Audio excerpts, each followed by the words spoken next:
Hey everyone, and welcome to this episode of the Transection podcast. This is episode 11 of season 2, which is amazing. We've only got one more bonus episode after this one, and then that is season 2 rounded up. I'm already in talks with some really interesting people for season 3, but I won't lie to you, I'm looking forward to a little rest because it's been pretty intense, and I've also been called back to my day job, which I was furloughed from for a while, so I'm now juggling 2 jobs in the space of 5 days. So you can imagine how that's going. But I just want to reassure you that doing this podcast and all of my sort of advocacy work is and coaching is really what I love, and that's what I'm working towards doing full time. So I'm not going anywhere. It's just I might look a bit more tired in these videos and maybe sound a bit more tired. Anyway, this episode I interviewed Randi Lee, who is a two-spirit person from Canada. We'll talk more with Randi about what that means, but two-spirit people, it's an Indigenous term meaning somebody who has both the feminine and the masculine energies within them, and how that manifests is different from person to person. For somebody, it might manifest in having perhaps a different sexuality or gender identity or something like that. It might not make any difference in those areas at all. It really depends on the person. But from a spiritual perspective, and particularly in some parts of native culture, two-spirit people are very highly regarded, which is lovely. And I think for me, coming from British culture, where we don't have anything like that, there's something about it that's quite magical to me. So yeah, it's really interesting, and I hope you enjoy this episode. Before we start, if you haven't signed up to our mailing list, please do. It's the green box at mooksharrishill.com/transection. You just put your name and your email address in there. It takes 2 seconds, and then you'll get an email no more than once a week. We'll email you when an episode comes out, or and then also if we've got any news in there and things that we want to tell you about. So yeah, only once a week. We won't spam you. Pinky promise. You can also find us on social media, on Facebook, the Transection Podcast, on Instagram at Transection Podcast, and Twitter at Transection P. We're also on TikTok at Transection Podcast. We haven't filmed anything on for TikTok that's like fun, and that we really only use it to make the videos for the episode releases, which are quite fun. We've often got gifs in there of Kermit and zebras at a rave and things like that. It's very short, but it's a bit of a laugh, isn't it? Anyway, enjoy this episode, and I will see you on the other side.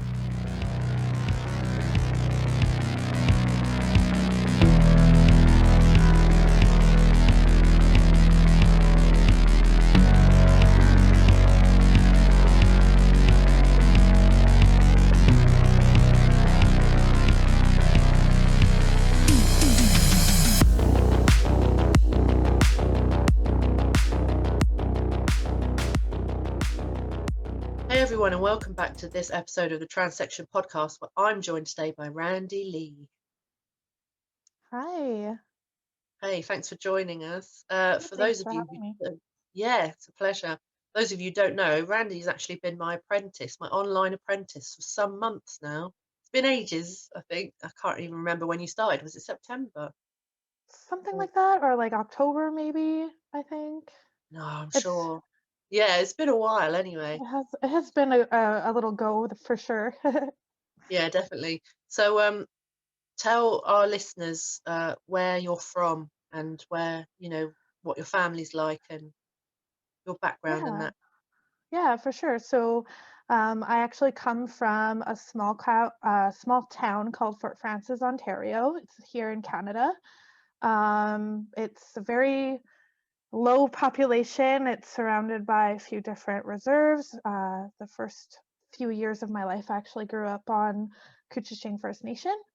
And I moved to Winnipeg, Manitoba about 5 years ago, and I've been kind of just kicking it in the city for the last few years, figuring things out, working my way up those corporate ladders, etc. So, Cool. yeah. That's cool. So you grew up on a reservation. So for those who don't really understand what that's all about, can you tell us a little bit about what reservations are all about and the culture and stuff like that? Yeah, for sure. So, years and years and years ago, I guess the British made treaties with the indigenous people that lived here. Um, from what they say in the history books, it was all very amicable. It was all of these treaties were nicely signed on their dotted lines, and the indigenous people here agreed to move on to these small spots of land called reservations. And historically, this hasn't been the best approach for people like us. They were policed by the RCMP, which is the Royal Canadian Mounted Police. Um, and essentially, people were stuck there unless they agreed to become colonized. So basically, the way that it worked is my little small town, Fort Frances, Ontario, was set up next to one of these reserves. There's actually a few that are kind of in the general vicinity. And the intention behind this was to make everybody mix and create people like me. So being on the reservation, growing up there, it's kind of bittersweet because it's a beautiful place to live. We have lakes, we have trees. I have a cabin like 20 miles by boat up Rainy Lake. So it was very beautiful growing up there, but at the same time, there's an ugly kind of undertone to growing up on the reservation, especially for someone like me. It was a little bit odd because I didn't even realize that I was white until I was like 5 years old. All my cousins are brown. All of my, a lot of my family members are very, I guess they appear more indigenous than I do. So it was a little bit of an interesting experience growing up on the reservation, coming to realize that I don't 100% kind of belong there. And this definitely started to really resonate with me in my teenage years as I experienced like quite a bit of tribalism from schoolmates from other reserves and things like that. So it's definitely been an interesting experience for sure. Mm. So I'm guessing that the Indigenous side is from your mum. Is that right? Actually, both. So what's cool about me is I am, I believe, a fifth generation Métis person on my mom's side, and on my dad's side, I'm also Métis. So a lot of people in Canada, like when you're asking about, backstories or, background, obviously Canada is a giant melting pot from people from all over the world, right? We're really big on immigration.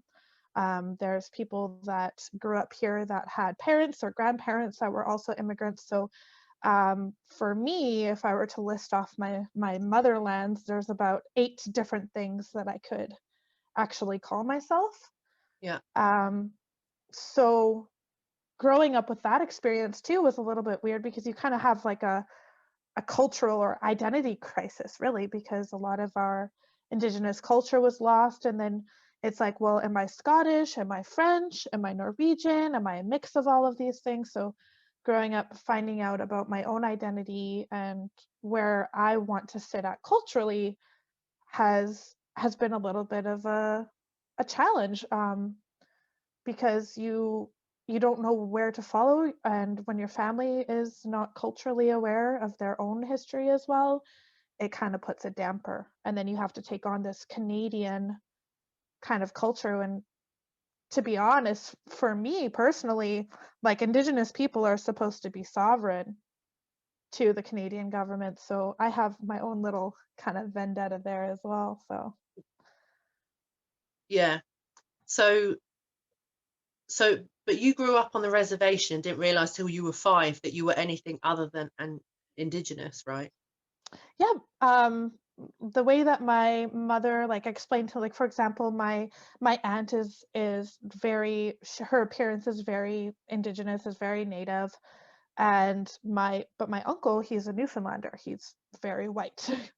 And the way that my mom kind of explained things to me was that just some people are chocolate and some people are vanilla, and that's it. People have different flavors, and so race was never a real concept to me growing up. There was not really a divide because I had family members that are white. I have family members that are Indigenous. Um, the struggle there being that my family, and no offense to them, like they've just done the best that they can throughout their life navigating the same things that I have to navigate, Mm. but they're a little bit whitewashed, right? Like a lot of my family members have lost sight of their culture and things like that. So you do even see sometimes them being inadvertently racist, or maybe not racist, but prejudice against people of different skin colors, that kind of thing. And it's like, in my mind, I'm like, guys, what are you doing? What is this? Like, people are people. It doesn't matter, right? But it's a little bit complicated, I think, especially when you don't have a solid, like, I can't solidly say, like, hey, I'm Scottish, we wear kilts, we do the bagpipe thing, we do, dancing, all that kind of stuff. Although part of that was my upbringing. There's also, the Norwegian food. There's also culturally, we would go out and fish and hunt and, smudge and sage and become more aligned with creator, that kind of thing. So when it's inconsistent like that, it kind of gets a little bit confusing, especially for a young person trying to figure themselves out. Yeah, I relate to that a lot because my grandmother was from India and she came over in 1949 when she was 9 years old. And we always knew that she was from India, but she would never acknowledge that she was not white. So, Okay. and that was really odd for me because I was like, but you're from India and you're brown and you don't look like the other people that I like go to school with or, whatever, especially primary school. My secondary school was very multicultural, but that was really confusing. And like my great grandfather, who married my great grandmother after my grandmother was already born, so we don't think that he was my grandmother's biological father. Okay. Um, and he would often say about my great grandmother that she was Irish or make up some bizarre reason as to why she wasn't white.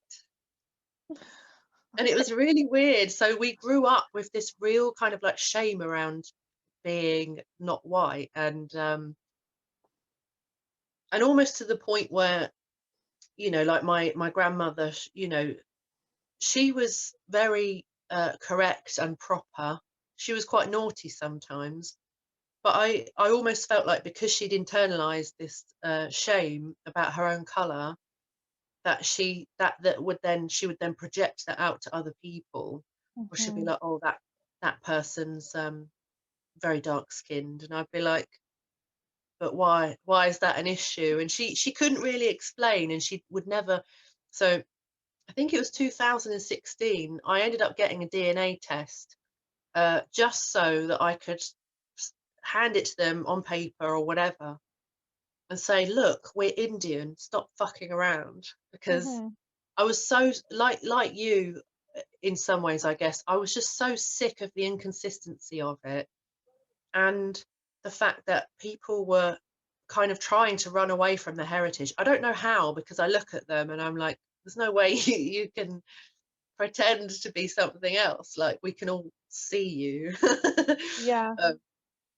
um, so I got it done, and sure enough, it came back with this massive chunk of Indian. A little bit, I think there's a little bit of like Sri Lankan and other bits in there, but it was mostly Indian and what is now modern day Pakistan. Okay. So once it was on paper, it was there, I then showed it to my mum, and she had to admit it after that. She was like, right. And then after that, my dad got his done, and his is all like Scandinavian, um, like from kind of the coastline from England and then Scandinavia, like all around I forget, my geography is rubbish, but that sea that separates Yeah. us, Scandinavia, it's from all around there. So I was like, well, it's not dad. So definitely from you. And my mum was like, are you going to tell your grandmother? Are you going to tell her that you've done this test? I was like, no, I wouldn't dare. You can tell her if you want to. And so sure enough, my mum got hers done, and then she was like, right.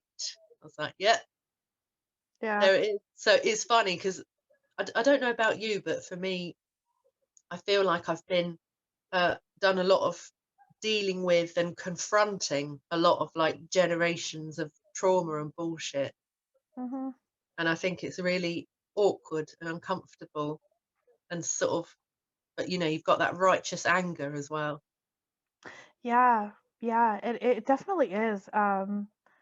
Like for me, I feel like it was definitely awkward navigating a world where you're trying to A, connect to your culture, but B, you you look different than anybody else that comes from where you come from now. Where I grew up, it was a little bit more common to be Métis. Like our whole family is like kind of born of that. But the result that you get out of that is all kinds of different people with different ideologies, and everybody, like when we should be uniting, we're just fighting each other. You know what I mean? So some people are like, well, it happened, and colonization is the reason why we can live this beautiful, wonderful life and all of this stuff. And it's like, but uh, is it worth the expense? Right? And not enough people stand up for the indigenous population here because of all of the prejudices and things that people say about, native people. Like, I used to work at a Walmart, for example, in Thunder Bay, Ontario, a while ago, and the people that were my coworkers, I guess we started to get to know each other. Obviously, when you work in close proximity with people, that tends to happen. But and I don't know why I never mentioned, or I guess it never came up in conversation, but I never told anybody that I was Native. And then, every once in a while we would have a troubled customer trying to steal something, or that's unruly, whatever, right? And it's those moments where you really see the racists start to come out of their dark recesses, I guess, because then you have all of these people that you think that saying to you, to your face, oh, I can't stand natives because they're drunks and they're this and they're that and they steal and they whatever. And you kind of feel like a secret spy a little Yeah, bit, right? yeah, Like when you're in those situations, you're like, and now when I was younger, I didn't say anything. Now I don't take it because I'm just like, you know what?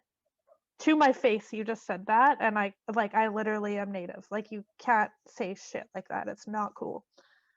But in growing up and figuring myself out and stuff, right? You kind of just let those situations, because you don't want to be the cause of a confrontation yeah, or this or that, right? So I would run into situations like that all the time where, you think that, oh yeah, these people are chilling, they're good.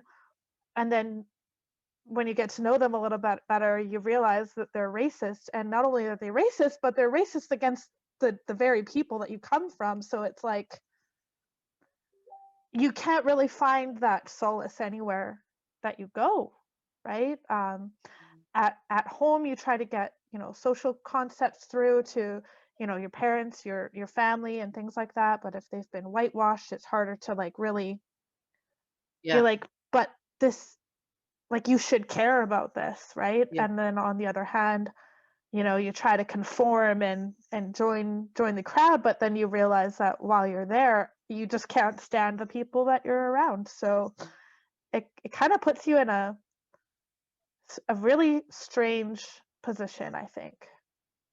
Yeah, I 100% agree. And it's really funny because I very much acknowledge that, you know, I completely pass as white, Mhm, and I make absolutely no argument to the contrary. Um, but at the same time, I feel like because I've grown up with Indian family, and you know, our way of talking to each other and the way that we relate, it's much more it's much more family orientated in the first place. People tend to be a lot more in each other's pockets, I mhm, think. And also we're a lot funnier. Like, we joke about things all the time. Like, there's this real kind of freedom of sense of humor that I definitely get from that side. mhm, And where things are funny and you get the giggles all the time. And I don't know, there's just sort of like a lightness of life there. And you know, growing up, my gran would make us like Indian food all the time and stuff.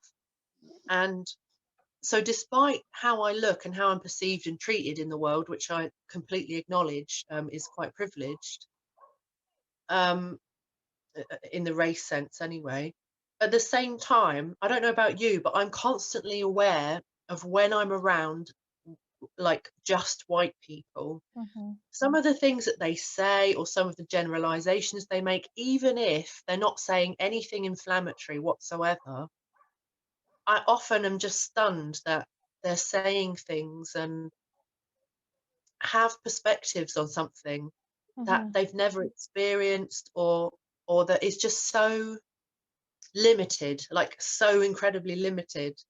And I also worry, you know, I've got like groups of friends like that I've made in adulthood, and sometimes when I'm sat with them, I feel permanently, when I'm in their company, even though they're lovely and even if we love each other so much, I still feel like almost permanently aware that I'm with white people. mhm, And then equally, um, when I'm spending time with people who, like, I've talked to so many cab drivers like last year because I didn't have a car and I was at home, so I was using Uber a lot. I mean, you know, not during lockdowns, but whilst we were allowed to. And the number of like Asian cab drivers that I was talking to who knew a lot about where my family come from and could tell me mhm, like, oh yeah, I've been to that city, and would tell me so much about it. I felt like I had this real moment of being with my people, but at the same mhm. time, I've grown up here and looking how I look, and yeah, and like you were saying, it's just like this constant inability to just rest somewhere. Mhm. And Yes. it's so uncomfortable. And you know, I wouldn't for a second pitch it against the difficulty that people face when they're visibly not white or anything like that. But I do think it has its own unique um, discomfort and Mhm. disjointedness. And I do find solace often when I'm talking to other people who are mixed white with Mm. something else, Yes. because Yes. and that's another thing. Like, I'm always scared to make a white people joke. Like, you know, it's never anything really bad.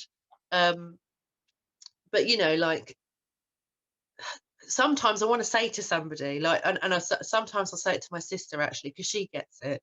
And sometimes like, she'll be like, oh, how was such and such a dinner, and I'm like, oh, it's like proper white people food, and she's like, oh, I know exactly what you mean. Yeah. Yeah. And it's not to say it's bad, but it's just, you know, my mum and I love spicy food, and we're like, and my gran used to make us spicy food, and we can sit there and go for it. And then my dad is just like, I can't cope. I need like a glass of milk or a shit. Um, so yeah, I don't know about you, but like, yeah, I do find a lot of solace with other people who are mixed white and something else, because I feel like you can say that to that person. They know that you're not being appropriative, and they also get that you do literally mean it when you're having those conversations. And Yes. Yes, that's exactly it. And it is really it's two sides of a coin, right? Because on one hand, if I hang out with like other, you know, Ojibwe people, um, I actually code switch, which I actually didn't even like think about before. But I speak more like how I would speak to my cousins or like my mom or like how I would in the bush, like on the res, you know what I mean? So there's that side of the coin, but since I talk like that and all of that stuff around people who I'm familiar with or comfortable with, they don't know me for who I am. They're like, what is this? Who is this poser, right? And so you kind of experience a little bit of tribalism there. And then on the other side of the coin, being around other white people, it's just like, man, like I cannot relate to you in any way. The only thing that we have in common is the color of our skin, and of course, you know, acknowledging that I do have a certain degree of privileges because of that. Of course, that's important to acknowledge, especially when, you know, you grow up. My brother is visibly native, like he is very dark skinned. He has very strong facial features, that kind of thing, right? So we grew up in under the same household, but guess who's been arrested and who hasn't, right? Mm. So you kind of become hyper aware of that kind of stuff. Like me and my brother got into trouble together a lot growing up when we were kids, right? So when you can see your counterpart over here getting in trouble for stuff that you're not getting in trouble for, Yeah. it's like you really witness that, right? Mm. Even like my aunt has been followed around grocery stores and, you know, experience that kind of thing while I'm with her. And it's like, on one hand, you're like, I'm so glad that this doesn't happen to me. But on the other hand, it's like, this should not happen to anybody. Mm. Like my aunt is the least likely person to steal on this earth. She has no reason to. She's she's fine where she's at. You know what I mean? She doesn't have the need to do anything like that, but she still gets followed around.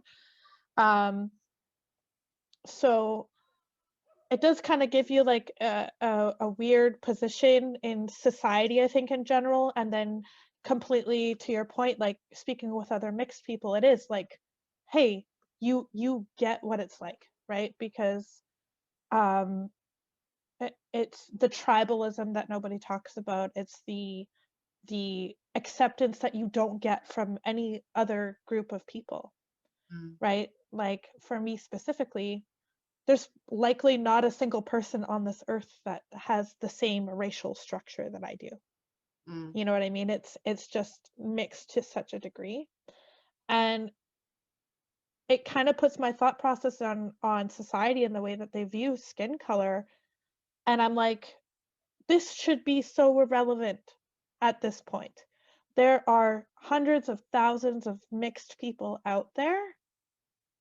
Their skin color has nothing to do with where they came from, right? This is why it's so important for us to make an effort of getting to know people for who they are, for where they've come from, allow them to tell you their stories, and, you know, not just judge somebody based on what they look like, because even if somebody came from a different place, why does it even matter? If Mm. anything, you can really just learn from that person, from their experiences, maybe get a different perspective. Mm. I have to say though, I do really understand that, you know, when you've been shit on fucking so many times, Absolutely. I think that you can get really exhausted with holding that door open and thinking maybe this time it will be different. Hmm. Um, and you know, and it's ongoing trauma. I think this is a thing that a lot of people don't understand when they're like, oh, but slavery was then, or you know, the culling of indigenous people was then, or the colonization was then. I'm like, no, it's still alive now. It's still working Yes, now. It's still absolutely. like it's not gone anywhere. It's just less. It's In your less in your face. face than Yeah, when it was first established, but it's absolutely still happening like every day. exactly. If anything, it's simply evolved to become more politically correct, Yeah, right? Like even when you look at what's going on in the States right now, people working for slave wages, essentially. And when you look at the demographic that that is happening to, you really have to look at the entire structure and be like, hey, somebody is profiteering off of other people. Yeah. Like literally that's what slaves were brought to the North Americas for. That was the whole intention. The whole intention of Indigenous people having gone through both a cultural and literal genocide was to clear space for people to colonize here. It's all part of the same system. And to be honest, in my opinion, we shouldn't be fighting each other, right? Like any minority affected by the current society, this patriarchal thing that we're living inside of right now, every single person that is being discriminated against, the reason for that is the patriarchy. The reason for that is the society that we live in. And it's not just one place that's affected either. It's a global issue. Even if you look at, like, let's say, poorer countries in Africa, why are they more poor? Why is their economy lower than mostly other white populated places? Right? It's a whole thing. So that's why, like, to be honest, for me, joining the page and coming on to working with you and stuff, I think it's important work that we're doing, to be honest with you, because the more intersectional activists that are out there, the quicker we can kind of shed light on this giant issue, right? It's not just a racial issue. It's not just a sexuality or a gender issue. All of us are being discriminated against, and there's one root cause, right? If we could get beyond the, hey, you're different than me, I'm not going to like you, I really, really, truly believe that this world would end up being a better place. Definitely. And I said to, I interviewed a couple of hosts from the Homebrewed Feminism podcast the other day. And I said to them, if we take into consideration the numbers of all of the minorities of all different kinds and intersections and whatever, we massively, massively outweigh all of those white supremacist patriarchal institutions and people and leaders and all that stuff. We massively, massively outweigh them. And I think therefore it's absolutely, absolutely essential for everyone to come together for that exact reason, because actually we have an enormous power. But I think that by the status quo not really changing very much, or maybe not very quickly, it keeps us down. If you're in a situation where you're less likely to get a job, or you're more likely to be poor or from a disadvantaged like background or whatever, you're more worried about surviving. I think to get beyond the survival of the day, I think you have to have your basic needs met. And if your basic needs aren't met, you can't think about anything bigger than that. And also, if you're more likely to be discriminated against by police, then actually doing anything at all, or even making your voice heard, is fucking dangerous. Yeah, totally. And so I just think, if we could all band together, it would be ideal. But like you were saying before, I think there's still so much tribalism. And I think about like trans medicalists who are like, oh, you're not trans unless you're trying to pass, and you're not trans unless you're trying to completely replicate a cis person, like whatever. But it's difficult. And I think, I don't know about you, but I do sometimes get imposter syndrome. But then I have to remember sort of all of the things that I've been through. And like, you don't get racism aimed at you specifically, but like you were saying before, you feel like a spy.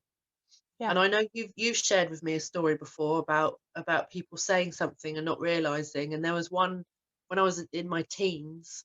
The popular racism at the time was to call Asian people Pakis, which I absolutely hate. It really Hmm. enrages me.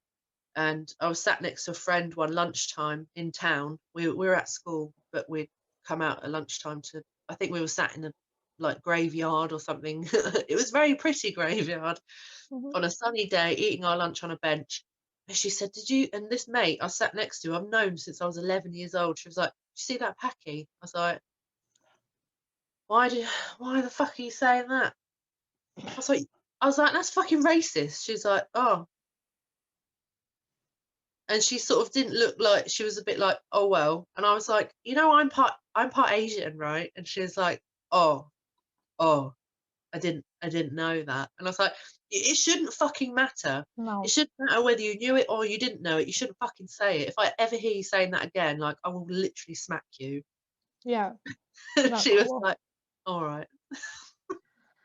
Well, and that's the thing, right? Like, it doesn't matter who's around you. I don't care if you're sitting in the middle of your living room listening to music and you think that you can slip that word out. It's still not okay. Even if you're by yourself, you know what that means. You know that you're not supposed to say it. You're it's unacceptable. Yeah. Like when and I have a similar story to that too. Like when I went to this like house party. This was maybe a couple years ago, and there's all of these folks from this little town we call Steinbach, and they're notoriously like they're farmers, white people, like that's where they're at. It's a very small city. So I go to this house party and I'm there with my friend and we're all sitting around and they're playing this like this heads up game. So it's basically you put the phone on your forehead like this and there's a word that pops up and everybody else has to make you guess the word. So, they went through a few rounds. I wasn't really feeling it. So I was like, I'll just watch. And this one word comes up called tribe. And here I'm thinking in my head, oh, here we go. So, and I kid you not, there's maybe 6 or 7 people in the room, myself and my friend Justina, and she knows like everything about me, right? She is a good friend.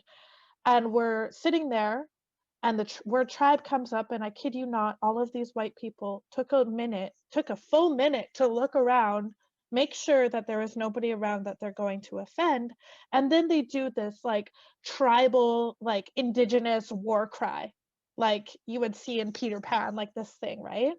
Yeah. And me and Justina just looked at each other, and we were like in shock. Like I just started laughing because I was like, as if like I could not even believe that I just witnessed this, and I'm like, that was the moment where I'm like, I don't think I can have any white friends.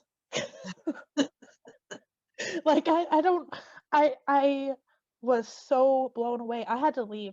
Like, and usually like I said, like, I you want to say something, but at the same time you're like, do I really want to cause a scene in the middle of a party with all of these people? They're not going to change because I caused a scene.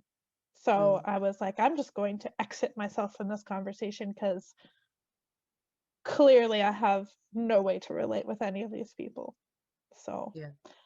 it is crazy. You feel like a spy, and people, when they don't think that there's anyone around to offend, will say anything. Yeah. It's sad. Yeah. Yeah, and I have to say, like in England, politically, immigration has been a big topic for a while. I mean, I guess it always has been anyway. Um, but in recent years, friends have been like, "Don't want any fucking immigrants here." But these are friends of mine, and I'm like, I only exist because of fucking immigrants. I Hmm. literally wouldn't be here. Hmm. Like, I am born of immigrants, and actually, a lot of people probably, if they did their family history, would probably find it was the same for them and they just didn't know because it wasn't recent enough that they can pull this shit. And But yeah, I've had friends and I've had to say to them, like, last year when I was in Australia, I made a couple of friends, and they were cousins, but they didn't really know each other. One of them I'm still good friends with, and we're still in contact. But his cousin, bit younger than he, um, I just found him spouting this absolute sort of white supremacist bullshit about immigrants on Facebook, and I was like, "What the fuck are you doing?" I was like, first of all, you're an Irishman working in Australia, so you can't say shit about being a fucking immigrant. Second of all, you're friends with a bunch of immigrants. And he was like, oh, it's different though, it's different. And I was like, it is not fucking different. It is not different. I said, you're being an absolute, I called him a C word, and I don't say that very much, but I was really cross. Yeah, I can And imagine. then he started laughing at what I was saying. And I said to him, I'm so disappointed, but I think it's clear to say you're no friend of mine. And then I unfriended him, and I haven't spoken to him since. And I just couldn't believe it. I'm like, how can you sit there and have a drink with me, or a cup of tea, or share a meal, and still say this? Yeah. It is not different. I'm sorry, but it isn't. And the sad thing about that is like people think that it's different because when you just say, oh, these immigrants or this immigrant or whatever, like they don't think of real people when they're talking about an immigrant. They think of this kind of like how Nazi Germany painted the Jews, right? They think of a caricature or something that doesn't a person that doesn't even exist. They don't Non-human. think, yeah, exactly. And it's like, this could easily happen to your family. If there's a crisis that happened or something really terrible and you ended up having to vacate the place where you came from, then this situation could land on you so easily. And then what? Yeah. Yeah. My best friend's mum, who's sort of like a second mum to me growing up, she's not religious, but there's a phrase that she uses all the time, and she's not afraid to wheel it out. And the phrase is there, but for the grace there, but for the grace of God go I, meaning Mm, you're just fucking lucky. That is it. yeah, And you can't have a go and like at people on benefits or welfare when you're one disaster away from that being you. yep, exactly. And yeah, I don't know, but it's interesting, isn't it, when I have seen and it's a lot of the time it is young men that I see who've posted things like that, and that I've fallen out with over them being sort of like racist and anti-immigration and all the other things. So often they're so passionate about what they're saying. They're really angry, and I'm like, I don't Yeah. really know why. Although Right. I saw a really funny meme some time ago that said, uh, you know, privileged dudes are only angry because they've had every opportunity and they're still a fucking failure. And I was like, oh, Oh, ouch. like, wow. But it is true. If you have this much to complain about, what's lacking in your own life that Mm, like if you have everything handed to you on a silver platter and you're able to keep up your bills, you have a happy home life, people don't lash out at other people who are happy unless somebody else threatens that happiness. So I really take it as either you're threatened for whatever reason, you're scared of something that probably doesn't even exist, or you're jealous. At the end of the day, people, I'll be honest, sometimes I just really think that people suck at the end of the day, especially when, you're being willfully ignorant, not trying to put yourself in somebody else's shoes. And I think that cis het white males, from my experience, are the worst off for this, right? Because they they technically, like, in this world, they have all of everything that they need to become successful in their lives. They have, society backing them. They have, all of this opportunity. Not to say that everybody takes advantage of it, but there is a lot of opportunity there. And I think that people who act that way, like somebody else is a threat to their happiness, they just don't know how to take advantage of Mm. the world that they live in, right? Like, that's not my fault. You're either going to get on board and fight this because you see that other people are suffering, or you're going to take advantage of it. So choose, because you don't get to be ignorant. Yeah, exactly. Although I sometimes do feel that, men technically, cishet white guys technically have the most, uh, especially in the Western world, might often technically have the most opportunities. But I would say that they also have to chop pieces of themselves off to Yes. get it. Yes, And absolutely. I sometimes wonder if there's resentment there, because it's like, I'm struggling, I can't do that, and yet somebody else can come along and take the opportunity that I feel is mine. Or, Yeah. like, I want all those things and I want to do it, but I Mhm. can't and I struggle. Or, maybe it's a mental health thing, or I don't know. Yeah. That's extremely valid. And um but that's why my fight has always been against the patriarchy, against this like white supremacist society that we all live in, because it affects everybody negatively in different ways, right? When you look at little boys being told to stop crying, when you look at non-binary people trying to get any kind of validity, right? When you look at black people just trying to not get shot by the police, right? It affects everybody in some way. The only people that really benefit from the current structure are the people at the top, the people that are making the profits. And even then, it makes me wonder, actually, how happy are they? Because Yeah. money doesn't fulfill you completely. Like, there's no way. Um, so maybe it's a spiral, right? Oh, I have all of this money. I can take care of my children's children. I don't have to worry about that, but a vacation in Bali by yourself is never going to be fun just by yourself, No. Well, it you is know? the number one thing at the bottom of happiness is human connection.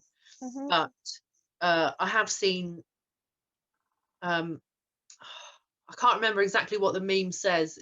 Something like, money can't buy happiness, but it's much more comfortable crying in the back of a limo than on a park bench. It is true. It is true. But there's some people out there that have so much money that they will never have to want in their lives, right? That's It's disproportionate. They're, and again, another symptom of the patriarchy, really, if you think about it. There are the elite members of our society making all so much money that they'll never spend it in their lives, and then there's other people that are just trying to figure out a way to eat tomorrow. Mm. It's it's not fair. And my mom always told me, well, life isn't fair, but why not? Why are Mm. we, like, why are we allowing ourselves to continue to participate in this society when it hurts more people than it benefits? Yeah, I agree. I agree with that a lot. So, Randy, I wanted to ask you, because obviously in my work of teaching people about gender identity, one of the labels that gets brought up sometimes is two-spirit, but Hmm. obviously that's an indigenous term, or at Hmm. least for some communities. Do you want to tell us a bit about that, and what two-spirit means to you, and in any of the tradition, if you know about it? Yeah, for sure. So, two-spirited people in my culture are were historically highly actually regarded in their communities.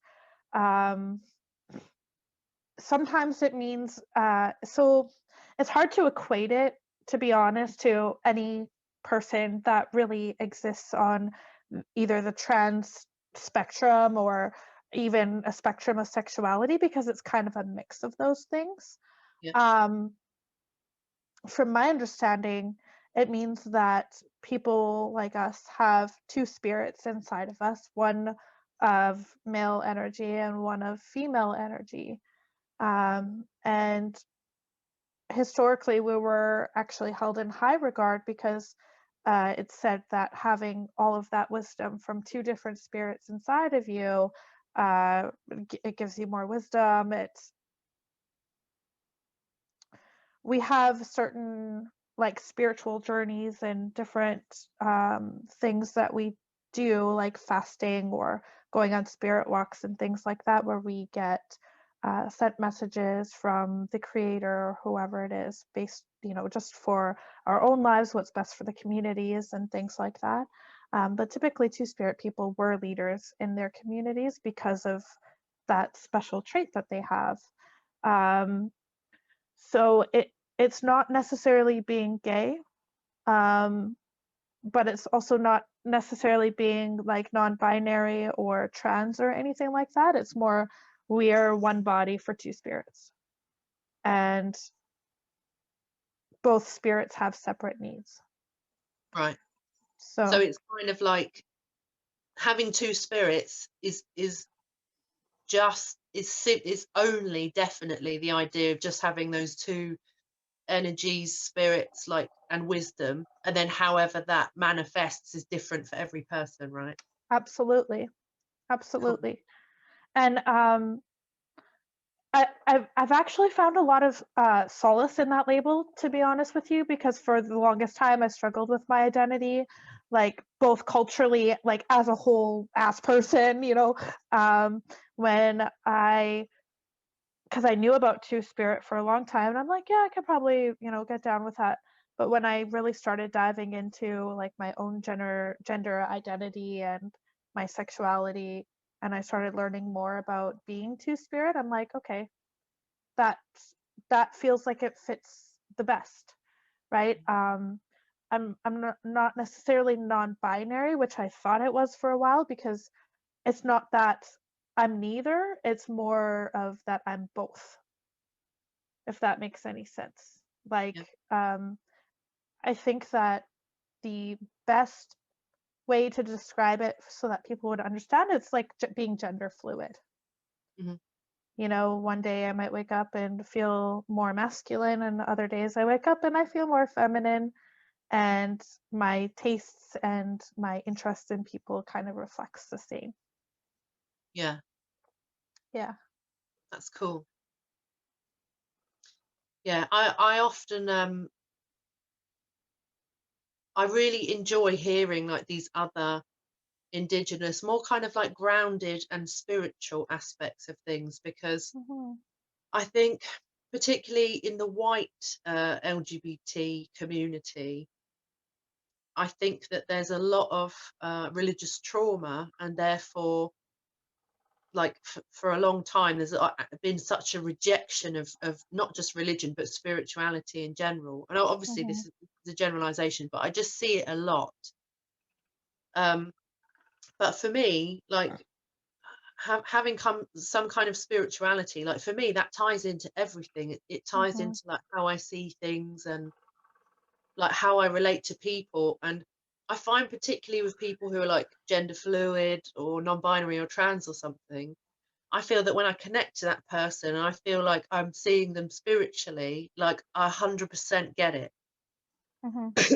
And when I'm talking to somebody and I know their pronouns, I know their name, like for me it's so easy to see exactly like who they are and like their gender identity or whatever.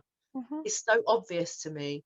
But I met a lot of people who are a bit more non-spiritual. They're much more like materialistic. I mean that in the physical sense, not like owning things, but like they're very grounded in the real world, Yeah. where they're like if I can't see it or smell it or touch it, then it's bollocks, you know.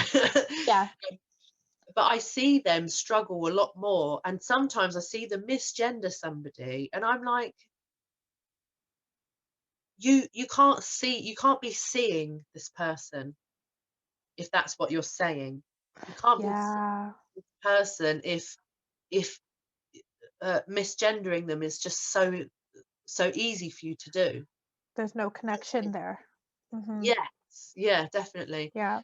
And I really enjoy like hearing. Obviously, it's not my culture, but like hearing about other cultures where these these aspects of us could actually be revered.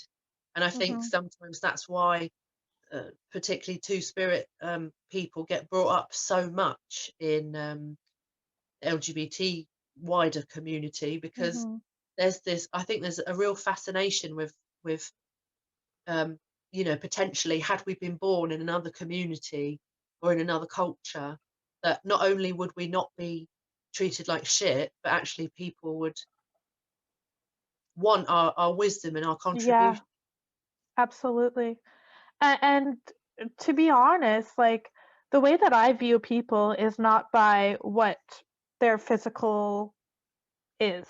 But at the end of the day, and this is my personal spirituality opinion, like I'm sure that other people have other views on this, but personally, I view us all as just spirits or souls that are driving meat suits currently in this physical plane.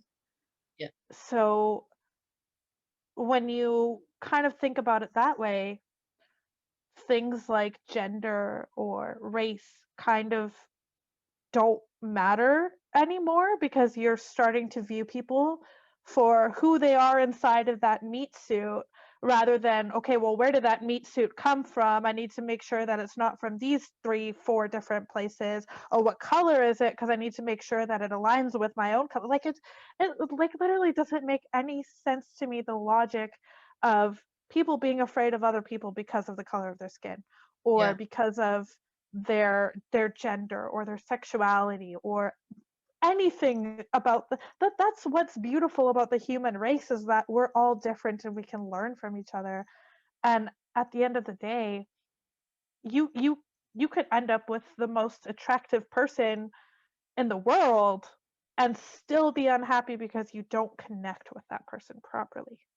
mm, And that goes for any relationship, friendship, family, anything, right? mm, If you don't connect on that spiritual level or that deeper, on that higher vibration, at the end of the day it's just going to be a materialistic encounter, yeah.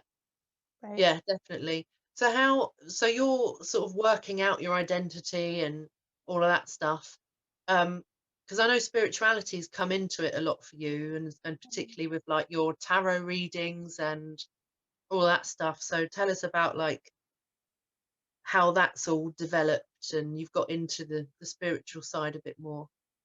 Yeah, so um I had left my ex and moved out by myself for the first time ever about like a year ago, November. Um and I found myself completely alone when I am used to being surrounded by people all the time. So I moved out last November, so the pandemic hadn't quite settled in here yet. There was still freedom to do whatever we wanted to do. But to be honest, a lot of the people that I was surrounding myself with at the time, a lot of the friends that I had in my life kind of just disappeared after my life kind of shit hit the fan. So I started doing my own tarot readings just on myself because I didn't want to like misadvise anybody. I kind of wanted to get the ropes of it. And I started learning I started using a few different tarot decks just on myself. And I found that it's a really great way to allow your higher self to speak to you. I don't 100% see it as fortune telling or Mm, anything like that. I think that the receiver of a reading is responsible for determining what this means for them. And in terms of the future, it's always going to be, what your current trajectory is. So I really took a lot of solace in doing the tarot readings. And I found myself connecting with source, or the universe, creator, whatever you want to call it. To me, it's all the same thing. But I really found myself connecting, and that's actually a huge way that I got through all of the solitude. And I honestly took the whole pandemic as, I guess, the universe telling me, okay, you need to slow down and work on yourself and figure out what your purpose is in this crazy world. And so I started a little Facebook page. I started kind of just connecting with like-minded people, and that's also very fulfilling as well. More fulfilling than, I would say, just regular everyday interactions are. When you're speaking with other spiritual people, it kind of ups that vibration even more. So I started doing a few different readings for free for just like a couple of my friends and things like that. And what they told me was amazing, because I didn't actually realize the impact that I have on other people, or uh, I didn't realize that my intuition was actually pretty accurate until I started doing this with other people, and I started getting a lot of good feedback. And yeah, so I do it on the side now. Every once in a while, every once in a while, I'll pull my own kind of tarot just to keep up with things, and I find it really comforting.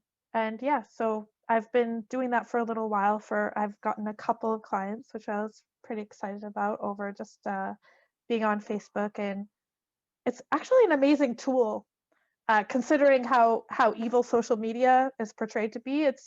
I've found it really great, especially during this whole pandemic, because I've connected with so many more like-minded people. And I really think that it all has to do with your mindset and the laws of attraction. Whatever you are is what you're going to bring into your life. So Yeah, I definitely agree with that, and I think I think social media is what you make it.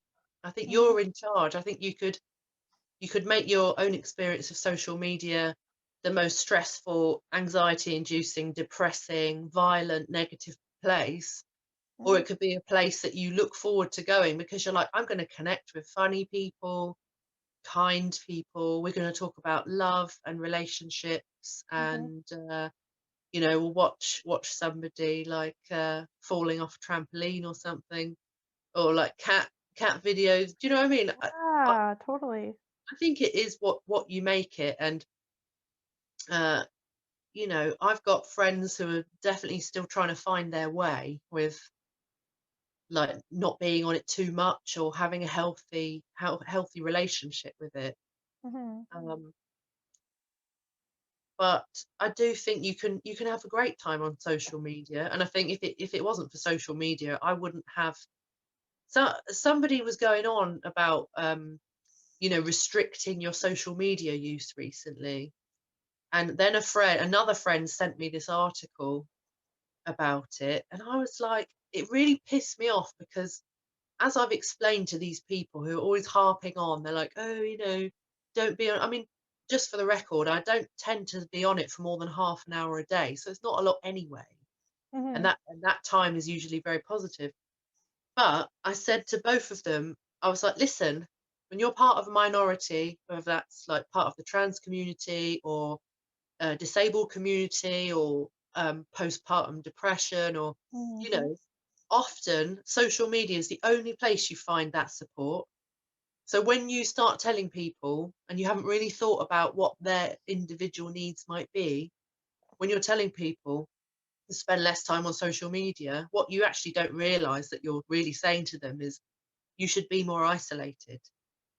Yeah, Because I yeah, never met another trans person until I was in my 20s. yeah. Well, and honestly, it could be a projection of their own experience as well. Maybe you need to stop telling other people to get off of social media, and maybe you're the one that needs to get off social media for a while because you don't like what you're seeing. Exactly. Yeah. It doesn't mean that that's everybody else's experience. And to your point, like, there's minority groups out there that are so spread apart that if it wasn't for social media or the internet, we, like, for example, you and I would have never met without social media. Exactly. Yeah. And do you know what? I've worked with so many people now that I've never met in person, Hmm. which is really weird because, 15, 20 years ago, that probably pretty much never happened. Exactly. And then you realize, and it helps a lot of people realize that, wow, I am not alone in this world. Mm.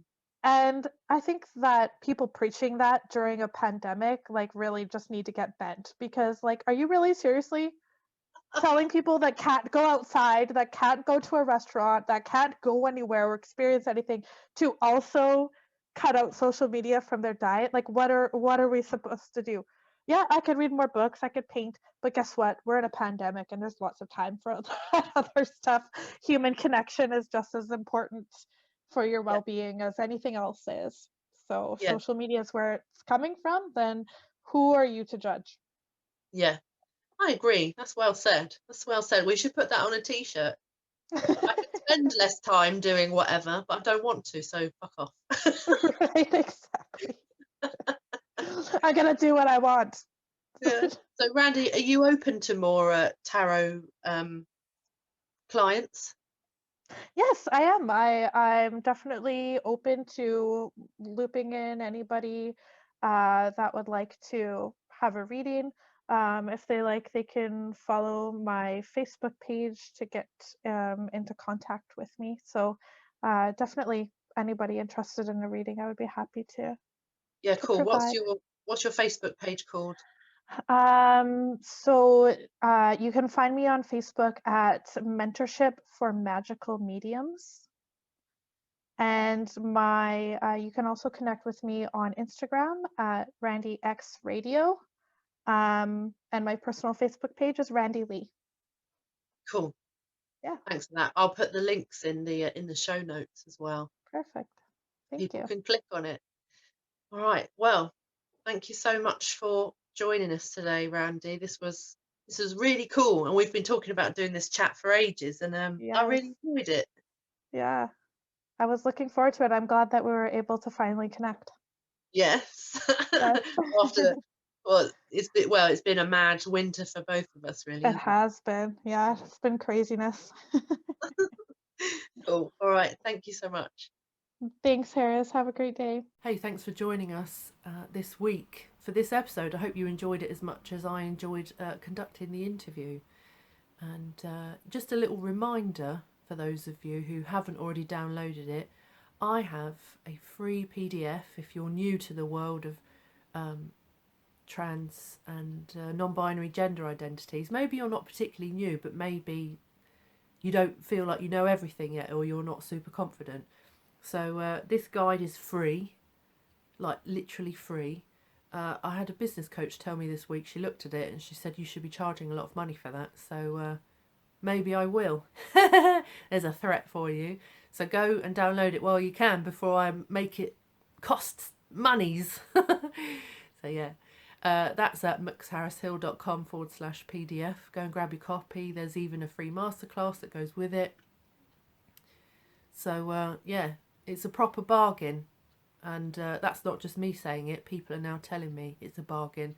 I'm nearly at 200 downloads, so that's pretty cool. And so far, the feedback has been really good.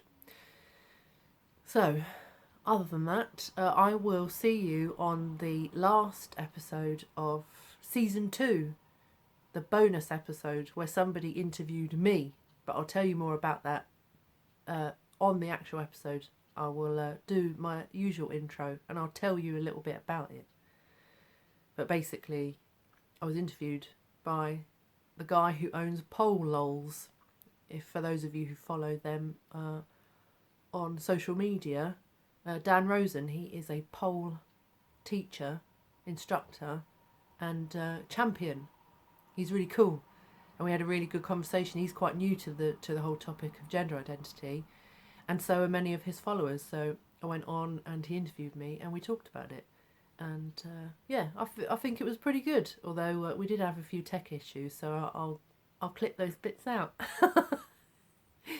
All right, I will see you next time. Take care.